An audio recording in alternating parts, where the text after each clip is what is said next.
all across America and around the world. This is Veterans Radio. This is Veterans Radio. Good day. I'm Jim Fausone. I'm the officer of the deck today here on Veterans Radio, and thanks for joining us.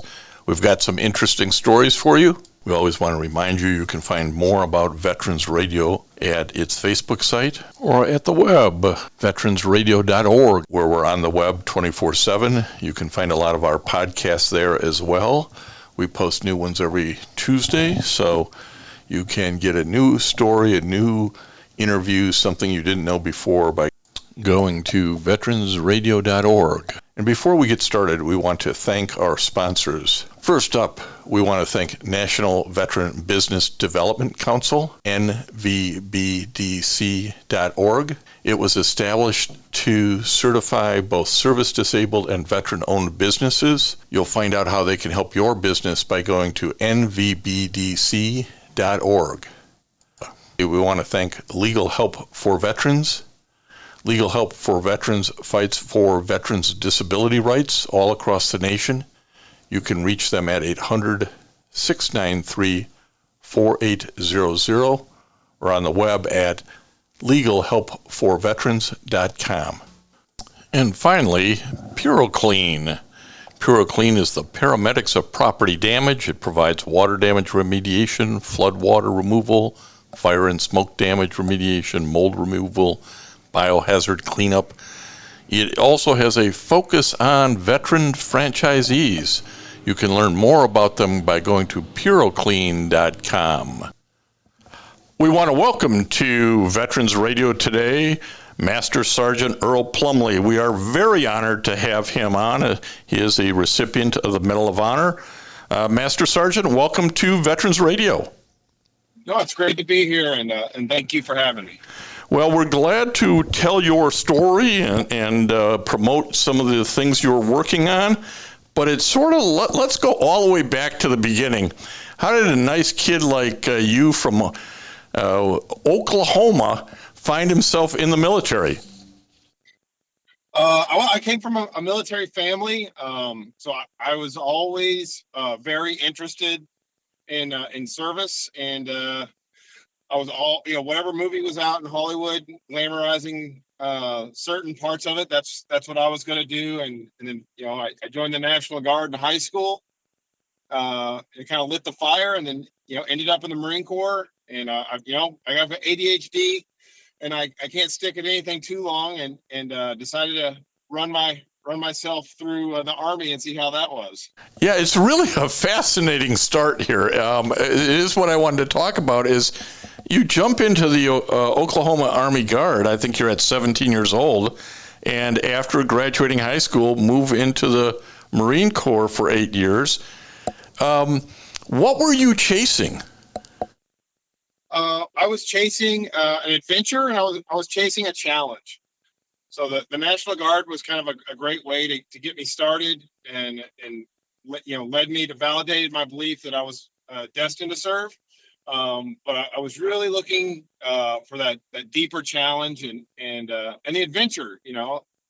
The Oklahoma National Guard was neat, but as I got out of high school, I wanted to see other parts of the world, and the Marine Corps promised me that and delivered that. I think a lot of youth kind of wonder if they measure up. And do I measure up to what my father's generation or my grandfather's generation was? Was that a little bit of this as, hey, the National Guard's okay, but do I measure up to the Marine Corps? Yeah, definitely. There was a piece of that. My father was a Marine, and my grandfather before him was a Marine, and of course they both told me not to join. I took that as a personal insult. Like, they don't think I'm tough enough? I'm definitely going to show them. Yeah, that's how that works, isn't it? Reverse psychology. Yeah. You did the Marine Corps for 8 years, and then in 2009, you joined the United States Army. But you joined the Army with something in mind, I suspect, right? Again, measuring up. So, yeah, I joined the Army as an 18 X-ray contract, which means you go straight to Special Forces selection. I was, prepared for that as a Force Reconnaissance Marine. It was not super challenging to pass selection. The Q course caught me off guard, but yeah, I was a civilian for 12 hours. The afternoon where I was released from the Marine Corps, that next morning I joined the Army. It's an unusual and interesting and probably telling sequence of events that get you into the Army Special Forces. You have, I think, a total service record of about 24 years. Along the way, as I say, you got promoted to Master Sergeant in the U.S. Army, but also along the way, we're moving into the 2000s, and we're going to find ourselves post 9/11 with fighting in Iraq and Afghanistan. Tell us a little bit more about your career. So my very first deployment in the Marines, the nation transferred to a war footing. So I was having a cool adventure traveling around Asia, and then woke up on the morning of September 11th, 2001, and I was in the military at war. And the rest of my career, nearly every point of my career was spent fighting the war on terror, which was it was unique, gratifying. I'm glad I got to serve my country, and heartbreaking. I think at least once a year, I buried a friend in service to the country. So that was also you spend a piece of yourself doing that. Well, your time in the Marines had you in, I believe, Iraq and Anbar province, if I've got the notes right here. Yeah. So yeah, I did lived out of Al-Assad both trips, and we had a direct action mission as a Force Reconnaissance Marine attacking the mid-level members of Al-Qaeda. So it was very rewarding work. A lot of times you kind of have to be subjective about how valuable your service is. Both of those trips, I did not have to really look around to see if it was valuable. Every night I did something that was profoundly valuable and rewarding. One of the things you've commented about, and we're talking to Medal of Honor recipient Earl Plumlee, you've talked about the diversity of people that you served with, both in the Marines and in the Army. Talk a little bit about why that's important to you. Well, to me, as an American, I think that every citizen should get the chance to serve, and it's not always possible, and should want to serve.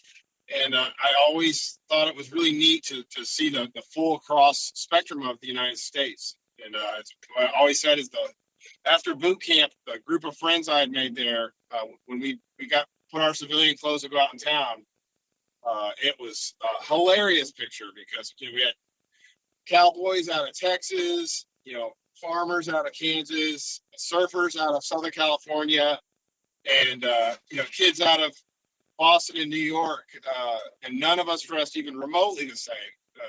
And you thought yourself, I ain't in Oklahoma anymore. Yeah, I'm definitely not in Oklahoma anymore.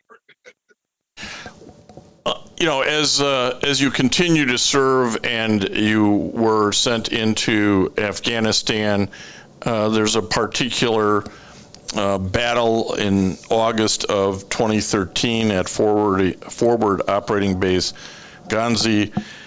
Tell us what happened that day that sort of has certainly changed your life. It's definitely changed my life. The Taliban decided to make an example out of our camp and do a spectacular attack. They're hoping to kill enough Americans that maybe we would decide to leave. Unluckily for them, my unit was having a change of command, so we had triple the number of Green Berets that would normally be on an installation. And they initiated the attack with a 4,000-pound truck bomb, and 15 members of their unit with suicide vests and brand new Chinese rifles, stormed through the breach they'd made, and unfortunately found me and my friends waiting for them on the other side of that wall. This is one of these things that I don't care how much you think about it, you can't practice this. It's reactive. And how did you and the other Green Berets, Special Forces soldiers react here? Well, we knew we didn't know the nature of the attack, and we knew with a bomb that size, there was undoubtedly going to be injuries and possibly a fight. So we grabbed our stuff and moved to the point of conflict.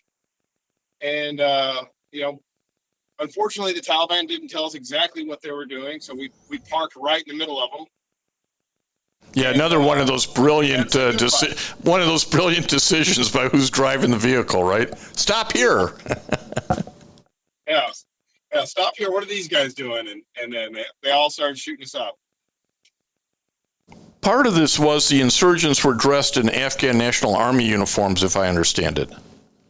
Yeah, so they'd tried attacks like this several times, and they were always changing the techniques that they were using.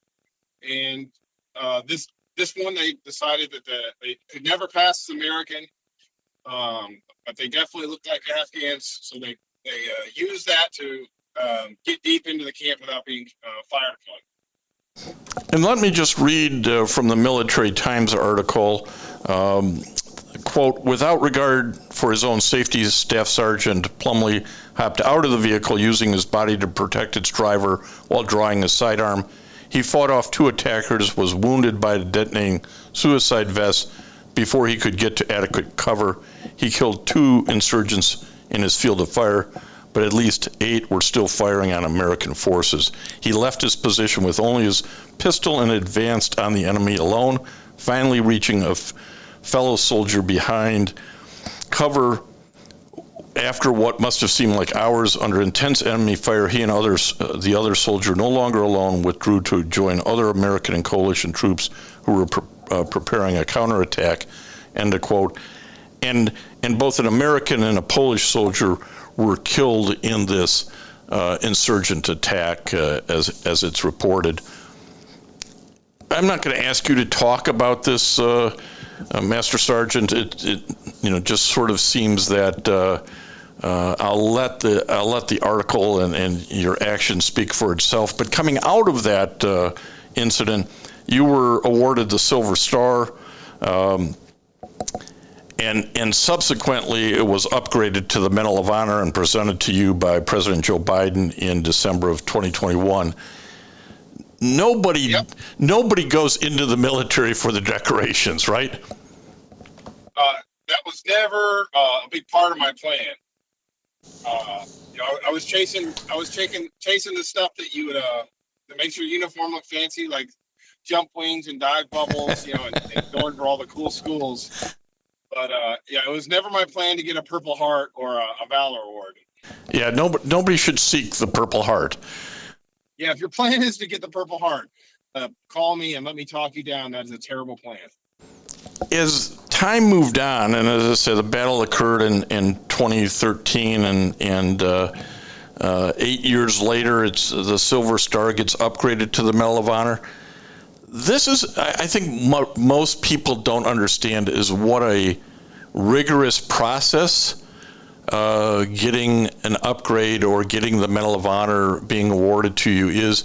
Can you talk a little bit about that period of time where, hey, these other guys are talking about this should be upgraded, and your reaction to all of that? So I, at first there was a ton of interest and scrutiny, and then the award got downgraded to the Silver Star, and I thought that would be the end of it. And especially as an E6, I remember being profoundly relieved that it got downgraded. I was terrified for the eventuality of having to wear the Medal of Honor. And the members of the Pentagon and the upper levels of the Army would call me from time to time, asking for clarification.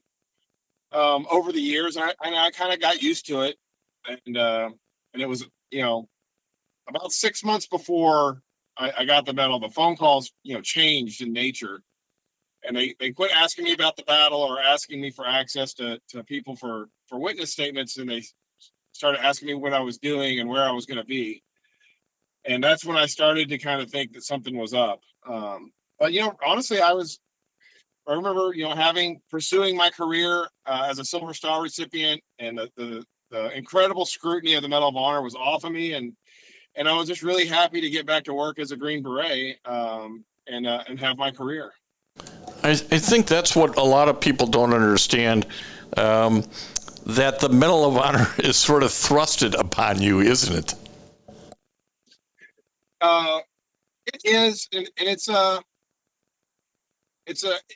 incredibly humbling thing, and it's nerve-wracking. The rest of the time that I spent in uniform until now, you're scrutinized in a positive way, but everyone is always going to remember what you said and emulate your behavior, and that can be overwhelming. There is a Medal of Honor award process review board. The first kind of look at it, the board said, hey, the guy's just doing his job. And it didn't, under that review, reach the level of a Medal of Honor. It was subsequently looked at again and moved up, upgraded to the Medal of Honor. You at some point get a call telling you it's been upgraded, and let's start working on coordination to meet the president and receive the award. Very few men will ever get a chance to go through that month or two where that's going on. Tell us what's going on during that period. So I got a call from the president. He told me I was going to be getting the Medal of Honor, and spoke to me for kind of a long time. In my opinion, I don't know how long people usually get to talk to the president. But immediately after that, I talked to a woman from the Pentagon, and she was like, "Hey, this is still a tightly held thing.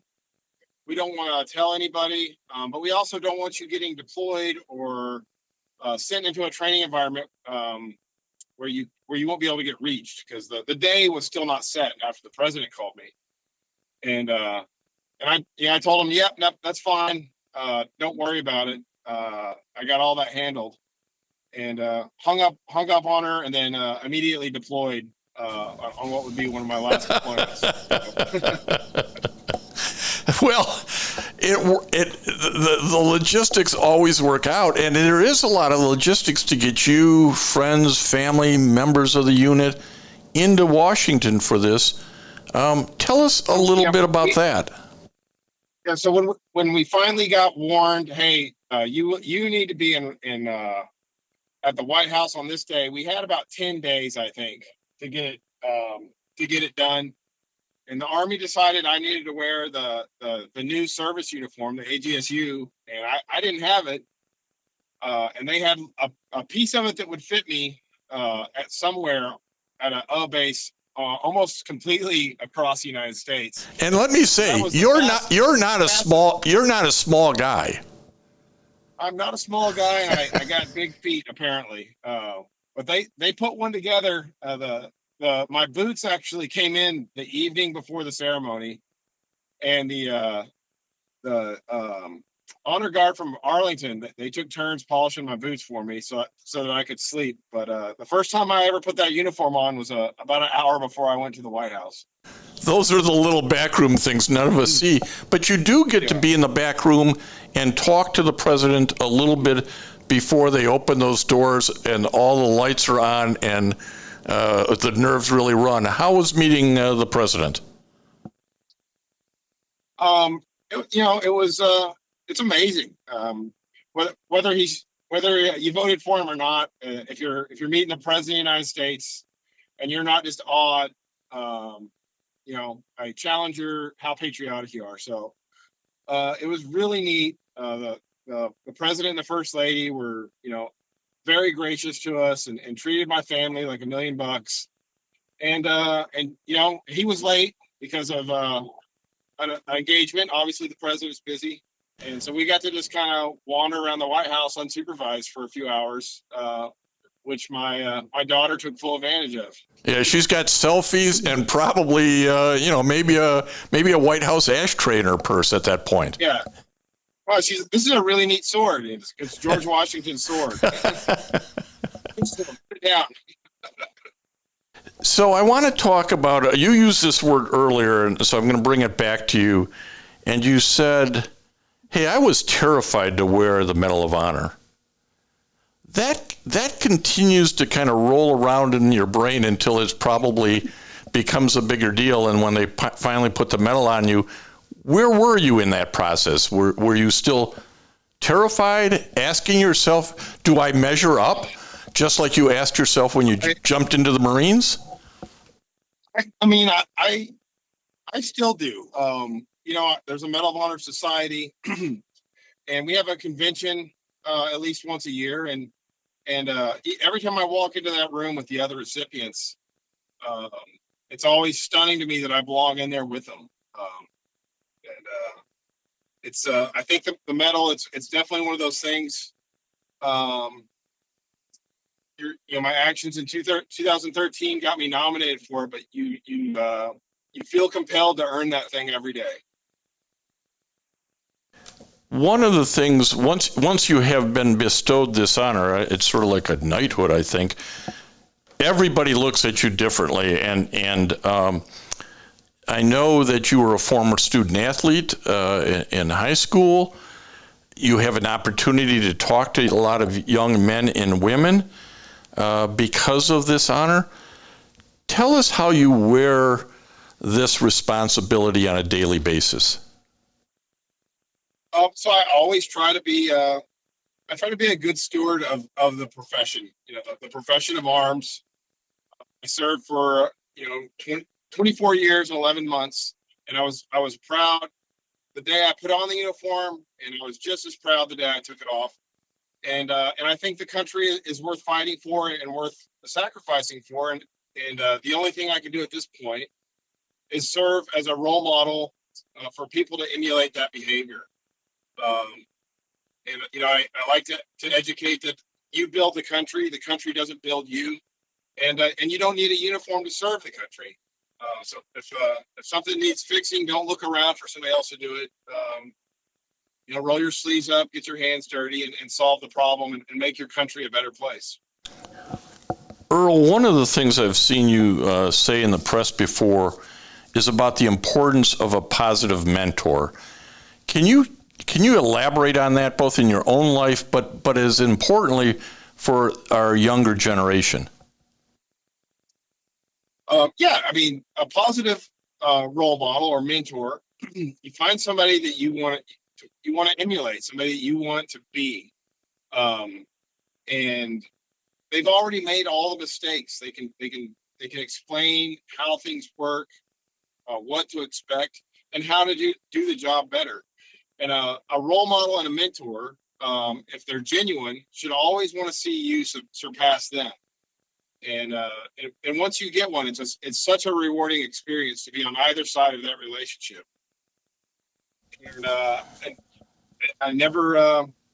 always feel sad for somebody that never had a mentor to kind of help them figure out the best way to get to where they're going. And then for also, if you've mastered a profession and you really don't get to go hands-on with someone and make them the best person that they could be, that's its own reward that you're missing out on.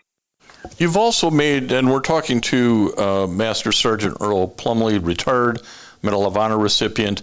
You've also talked about the role the National Guard plays in bridging the gap between the military and civilian worlds.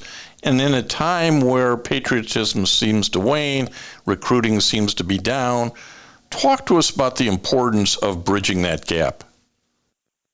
So, the National Guard is just such a great touch point for the federal government, the state government, and the civilian population.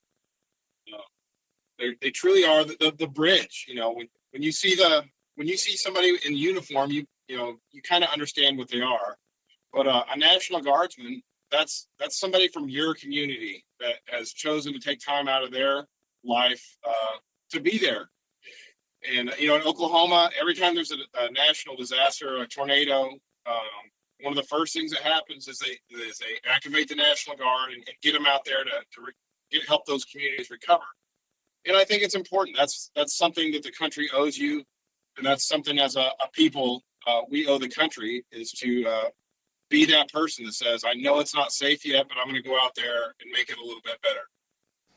We want to thank Master Sergeant Earl Plumlee, retired from the United States Army, Medal of Honor recipient, for taking some time to talk to Veterans Radio today. These are always interesting stories when you hear from Medal of Honor recipients. So we hope you're enjoying this as much as we are in talking to these gentlemen. We're going to bring you another story right after some words from our sponsor. Military veterans touch everyone's life. I'm guessing right now you're thinking of a veteran, a close friend, relative. Maybe it's you. Even the toughest of us sometimes need help, but don't know where to turn for support.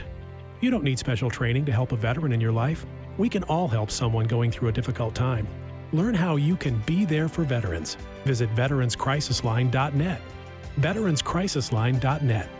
A message from the U.S. Department of Veterans Affairs.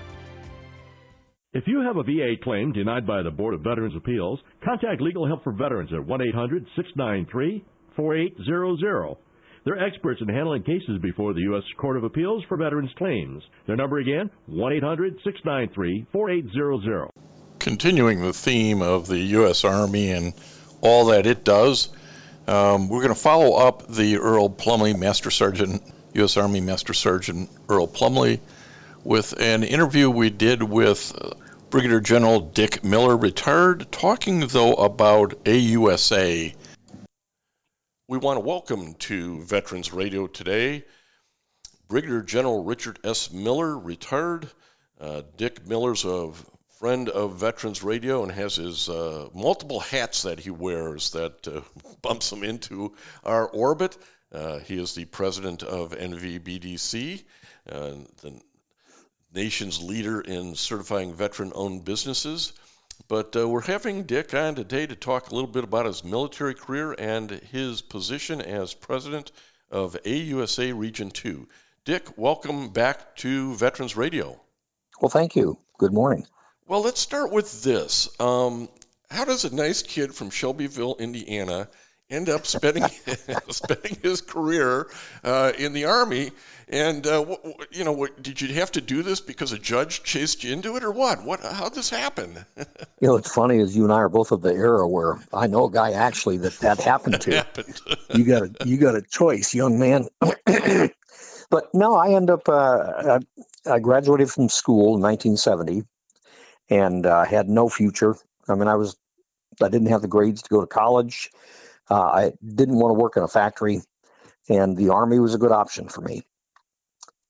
And so I joined, which was rare back in 1970, and spent 2 years, was actually stationed in Germany. Surprising, I didn't get to go to Vietnam, but got out, went to school, and then in 1980, I walked in an Army recruiter and said I want to rejoin, and I'd like to go to OCS. And from officer candidate school to Brigadier General is quite a climb. Along the way, you picked up your bachelor's degree from Indiana University and a master's degree from U.S. War College. And you've had assignments all over the world. Right.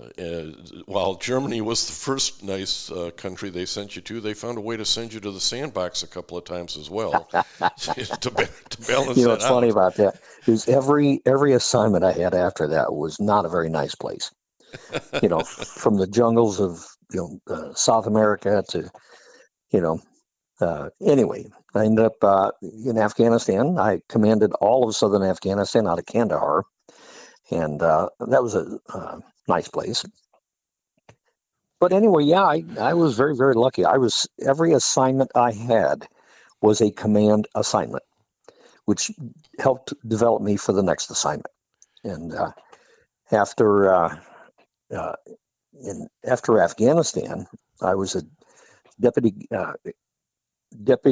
chief of staff for the 38th Infantry Division, and then ultimately became the deputy commanding general.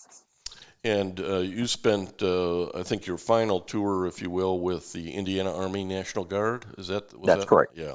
Yeah. And I was the deputy commanding general of the 38th Infantry Division. We had 14,100 roughly in that area.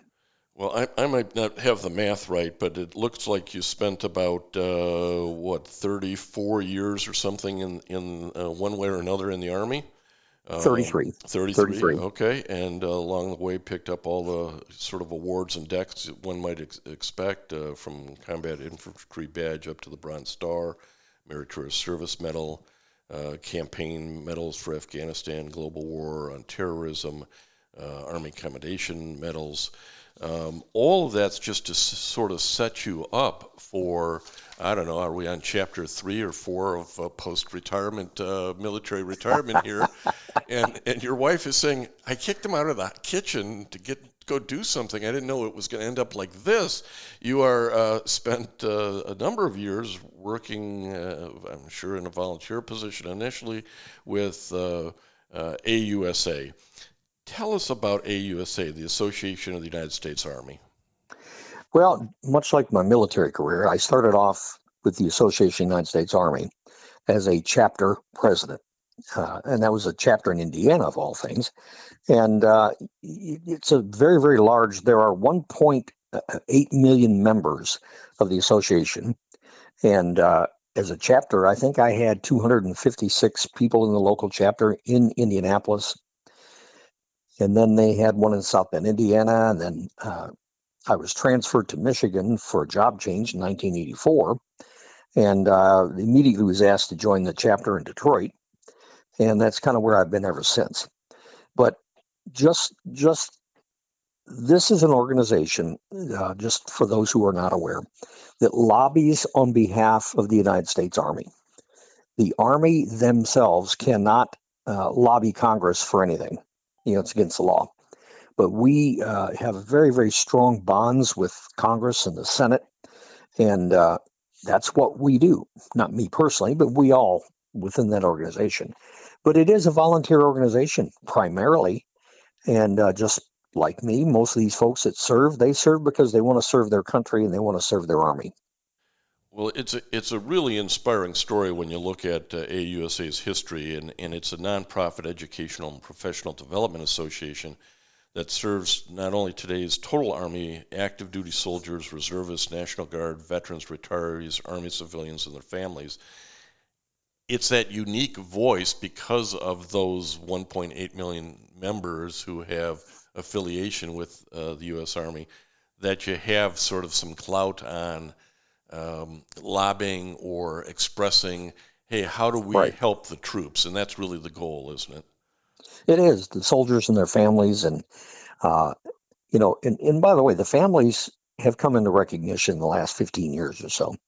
People understand that if the soldiers aren't happy and the families aren't happy, it affects their performance. The region that I'm in, or the president of this second region, we have 415,000 members across Washington, D.C., Indiana, Kentucky, Maryland, Michigan, Ohio, Tennessee, Virginia, and West Virginia. So when we go visit the Hill and we want to go see those congressmen and senators, when you have 415,000 members, they tend to pay attention to you. And is this all on like national defense policy issues, or is it troop pay or mental health? What issues does AUSA advocate for? It's all the above. And, as a matter of fact, we were just now developing our 2025 focus areas. But if you look at it, it's readiness, it's training, it's National Guard state partnership programs, it's Army families, civilians, survivors, caregivers. It's anything having to do with the soldier and their family. And, housing is a big thing right now. There's a lot of criticisms. Some of the facilities are run down. And personnel pay and benefits, healthcare, housing, childcare, education, Army civilians, which, by the way, there are thousands upon thousands of Army civilians. So you take Detroit, Tarnick up there. The vast majority of the people on that base are civilians. it's really interesting because a lot of these issues are things which the families or the troops might be reluctant to talk about up the chain of command, worrying about impacts maybe on careers. But AUSA can say, hey, this base housing has mold or these kind of problems, or you're not putting enough money into cleaning up environmental issues on base, or educational funding for the schools that the Army runs is slipping. We got to pull those services up. So it gives people another way to advocate for, I guess I'd call them sensitive issues. Oh, yes. Just some of it's just basic day-to-day kind of stuff, but the other part of it is just that. Now, a soldier out there, just a normal soldier, is not likely going to be bringing that stuff up. Now, the AUSA, for example, down at Fort Knox is one of mine. I'll go down and meet with the commanding general at Fort Knox, and we'll discuss things. And by the way, not everything's contentious. Some of it's just basic stuff. And supportive. Absolutely. Right. What you're able to do at AUSA is be supportive of issues that the Army wants advanced. Yep. And then one of the big things right now, I mentioned Fort Knox, is what you call food insecurity. That's the big bullet item this year is food insecurity. There are a lot of these youngsters out there that, the pay isn't that great. It's not bad, but it's not that great.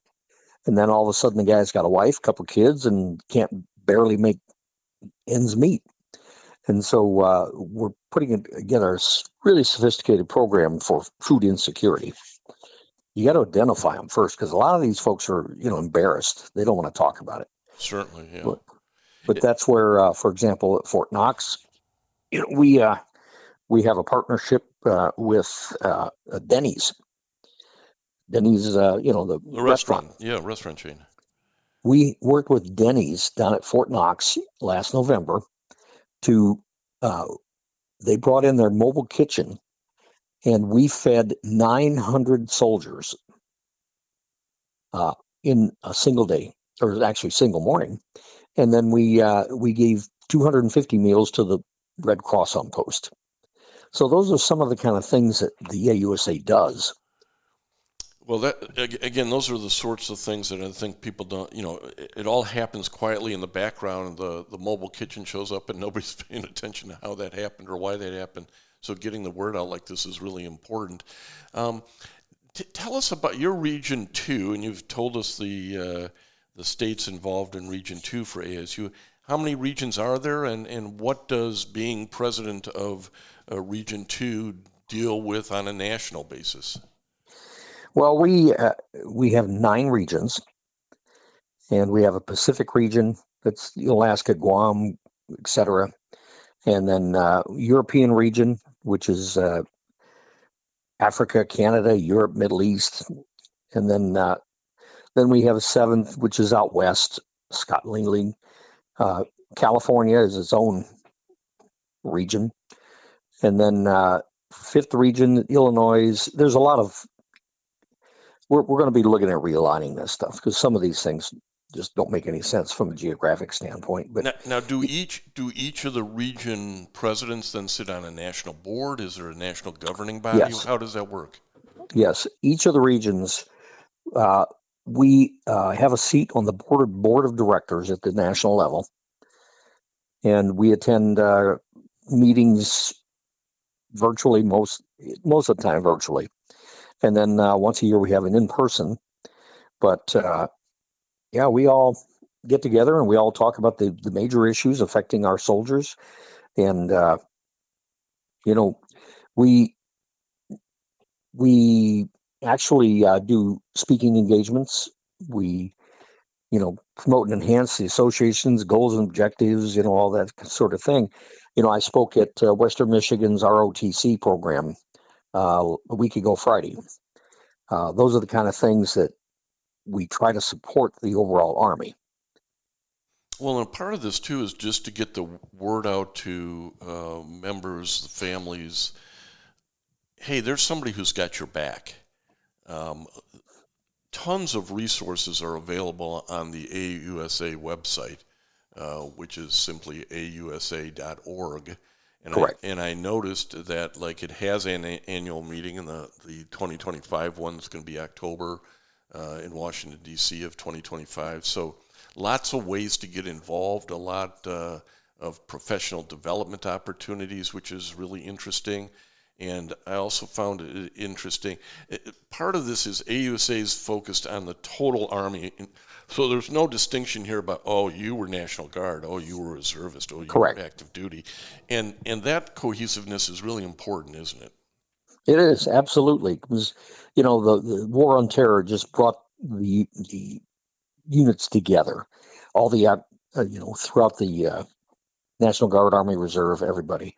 When you're looking at the 38th Infantry Division, 100% of our soldiers deployed during the war on terror, many of them multiple times. Yeah, it really changed the way in which national defense is bolstered by the National Guard and Reserve. I don't think people fully appreciated that previously. And at one point, the 38th Infantry Division, the only organization that had more combat infantry badges was the 101st Airborne. The 38th was second. Well, that talks about the number of tours that it had to endure during that period. I do notice that there is a area for military families to get information on how AUSA helps in that regard, so I'd certainly direct people to that. And I also see that AUSA gives out scholarships, which is something that families are always interested in as they're trying to get kids maybe through college, and possibly that's also through a trade school, that sort of thing. Tell us about those kind of hidden programs that AUSA does, Dick, that people might not know about. Well, as you said, the military families is a big one. And the military families with scholarships and all these sorts of things. They have a woman named Holly Daly that runs the family programs. And they have stuff going on all the time. Training events, forums, events, family resources. They'll, if a local area wants her to come out with her team, they'll be happy to do it. Health and wellness. The big thing is military spouse career and employment, helping a spouse become qualified to be able to, for example, help them write a resume. Now, the other big thing for families is financial readiness. There's a lot of folks out there that are, especially the young ones, are shy about asking for help. And they may need somebody to help them. Matter of fact, I know for a fact it was one of the things, helping a young lady balance a checkbook, if you will. The Child Education Coalition, there's a number of things that a soldier can reach out, and AUSA's got something for them. Yeah, that financial readiness seems so simple, but we've all been in service with somebody who, this is the first time in their life they got a paycheck with some money, and they spent it like drunken sailors. Yes, exactly. Speaking of myself, and it's only later that you said, I should have put a little bit of that away, because there's a time when this ends and I got to go do something else. But again, it can be as simple as, I've never managed money before, I've never had a checkbook before. So those kind of programs are really helpful to the young Yep. Army. Well, one of the other things that AUSA does well is they support children education. The military educational system is pretty good. For example, I was, again, Fort Knox. Their high school is by comparison as good as any outside the military. And they take it serious. So there's a lot of stuff that the AUSA does. You mentioned our annual event is in October. For those who don't know, every defense contractor worldwide comes to this thing. It's in the Convention Center, downtown Washington, D.C.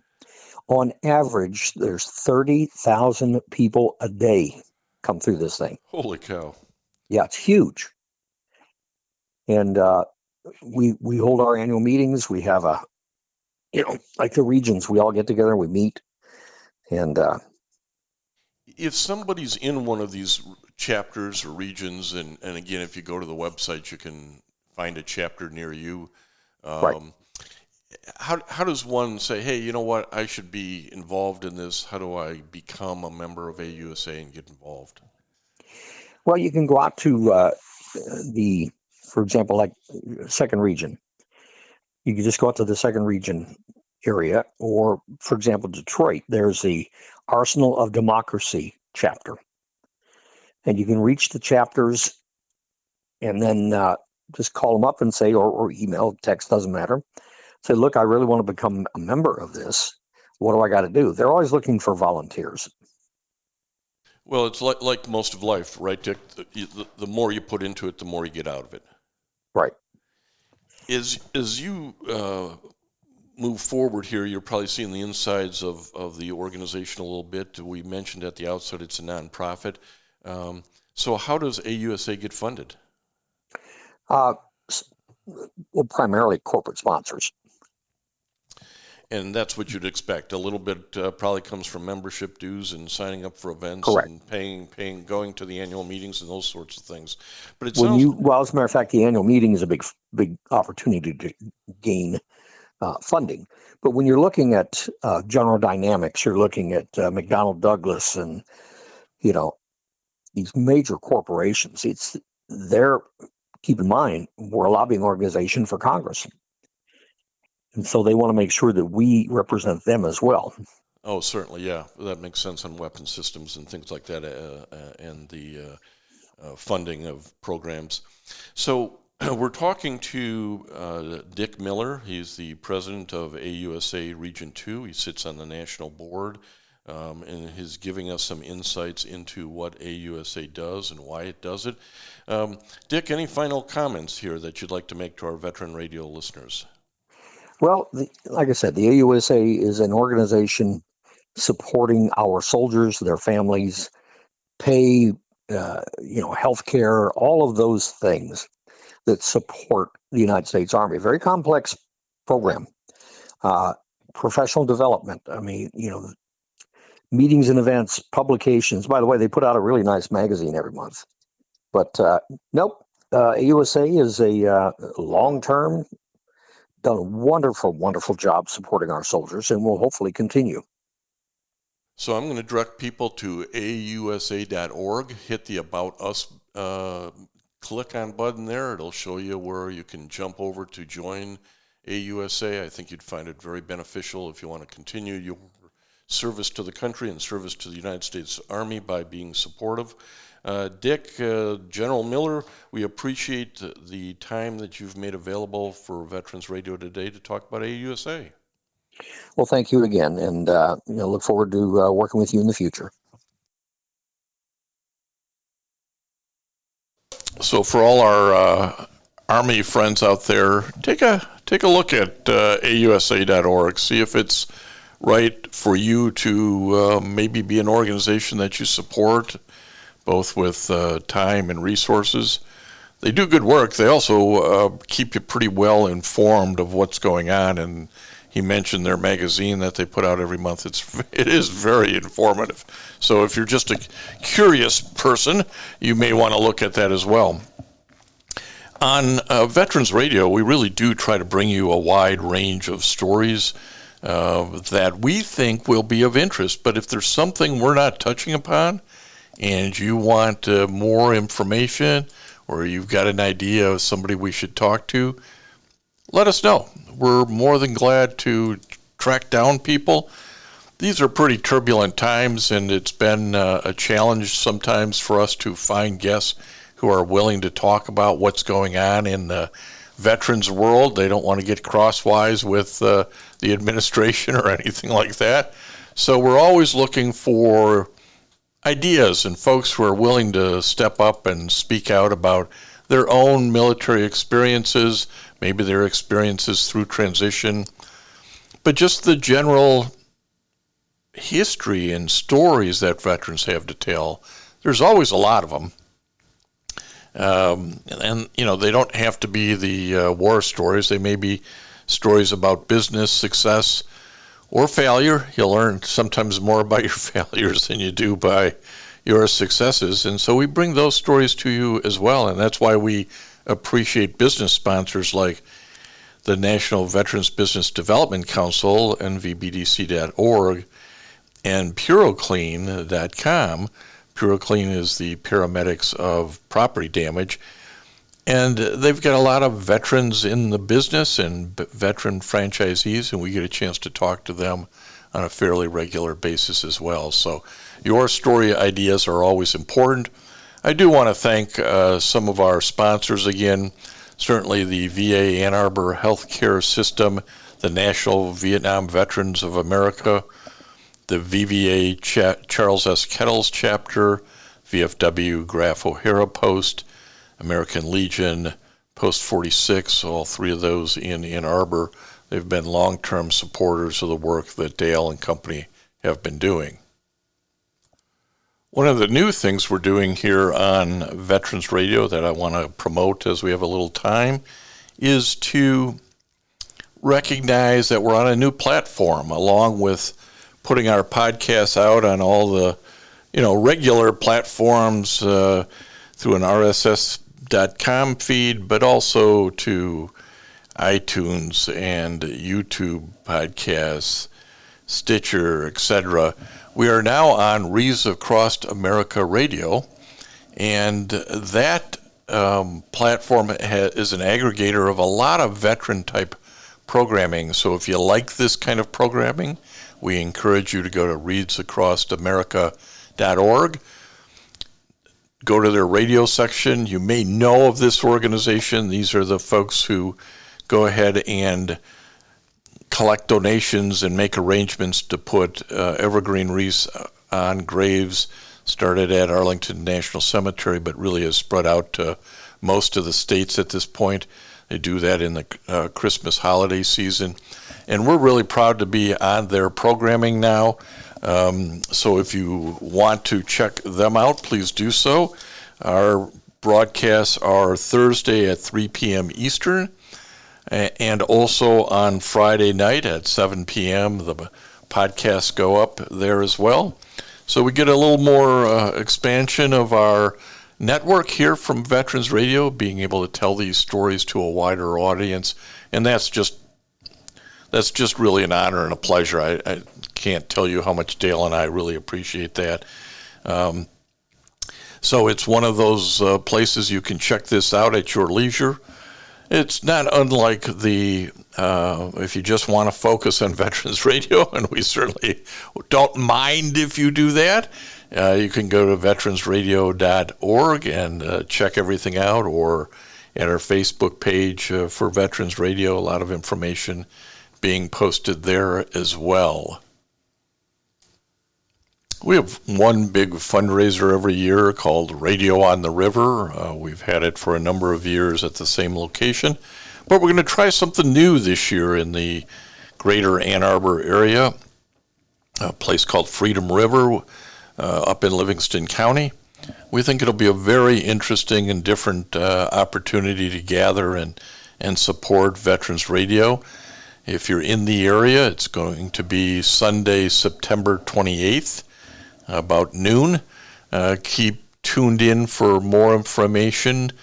But if you're not in the area and you want to support us, you can always buy tickets to that event, or just go to veteransradio.org and click on the donate button and send us a little something. And if you're a corporate sponsor and you'd like to be spotlighted on Veterans Radio like we do for NVBDC or PuroClean, reach out to Dale or myself, Jim Fausone. We'd be glad to talk to you and see if we can make some arrangement that is mutually beneficial.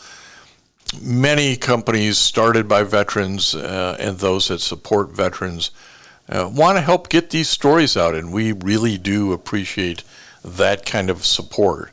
So looking ahead, as I said, September 28th, that's a Sunday, Radio on the River will continue as our main fundraiser.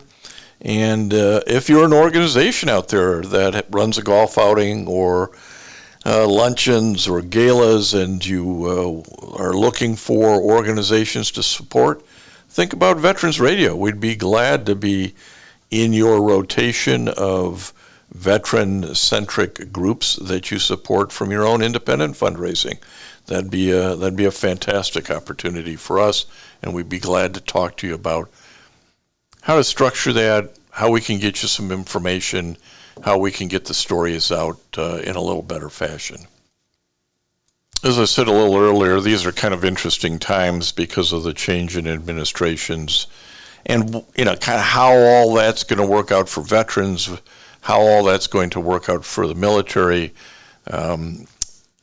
You really can't predict that stuff. We don't have a crystal ball. We are talking to various experts in the field, hoping that they can give us a little more clarity. There are organizations both very pro what's going on and organizations very concerned about what's going on.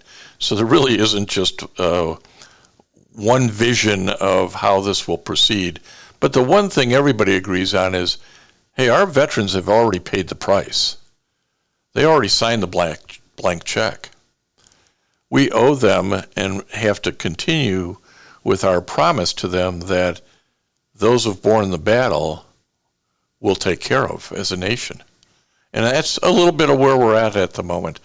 So if you get a chance to run into your congressmen and women, kind of remind them, hey, there was a promise made. When these kids went overseas, they left their families. There was a lot of stress and challenges. Some got injured physically, some mentally, some really gave a lot, and we shouldn't turn our back on them.